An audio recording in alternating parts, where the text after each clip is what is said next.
नाजरीन, बाज़ लोग सवाल करते हैं घर पर अलम लगाना जायज़ है या नाजायज़।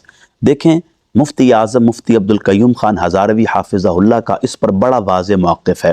आप फरमाते हैं अगर कोई बंदा सय्यिदना अलीउल मुर्तज़ा कर्रमल्लाहु वजहुल करीम की निस्बत से, सय्यिदना इमाम हुसैन अलैहिस्सलाम की निस्बत से, या क़मर बनी हाशिम सय्यिदना गाज़ी अब्बास अलमदार अलैहिस्सलाम की निस्बत से अपने घर पर अलम लगाता है तो इसमें कोई शरई मुमानिअत और क़बाहत नहीं है। हाँ, ये तो उनसे मोहब्बत का इजहार है। नाजरीन, यहाँ एक बात मैं मज़ीद वाज़ेह कर दूँ, बाज़ उलमा जो अपने घर पर अलम लगाने को जायज़ नहीं समझते या वो इसको दुरुस्त करार नहीं देते, अगर कभी आप उनके घर चले जाएंगे तो बाहर से ही उनकी छत पर आपको उनकी मजहबी जमात का अलम या जिस सियासी जमात से वो मोहब्बत करते हैं उसका अलम नज़र आ जाएगा।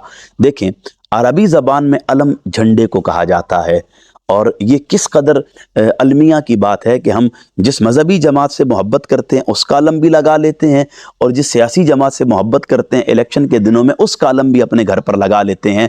लेकिन हम अहले बैत अतहार, जिनकी मोहब्बत का अमर अल्लाह रब्बुल इज़्ज़त ने कुरान में नाजिल किया, जिनकी मोहब्बत का हुक्म रसूल करीम ने अपनी तालीमात के ज़रिए हम तक पहुँचाया, और जिनकी मोहब्बत पर सहाबा ताबईन तबा ताबईन सारी उम्र जमा रहे, हम उनके अलम को अपने घरों की छतों की ज़ीनत नहीं बनाते।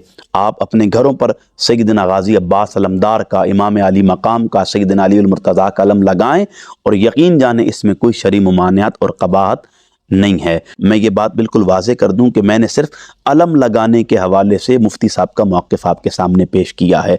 बाकी जो दीगर बातें हैं उस पर उलमा की आरा मौजूद हैं और वो उस पर अपना वाज़ेह मौक़िफ़ रखते हैं।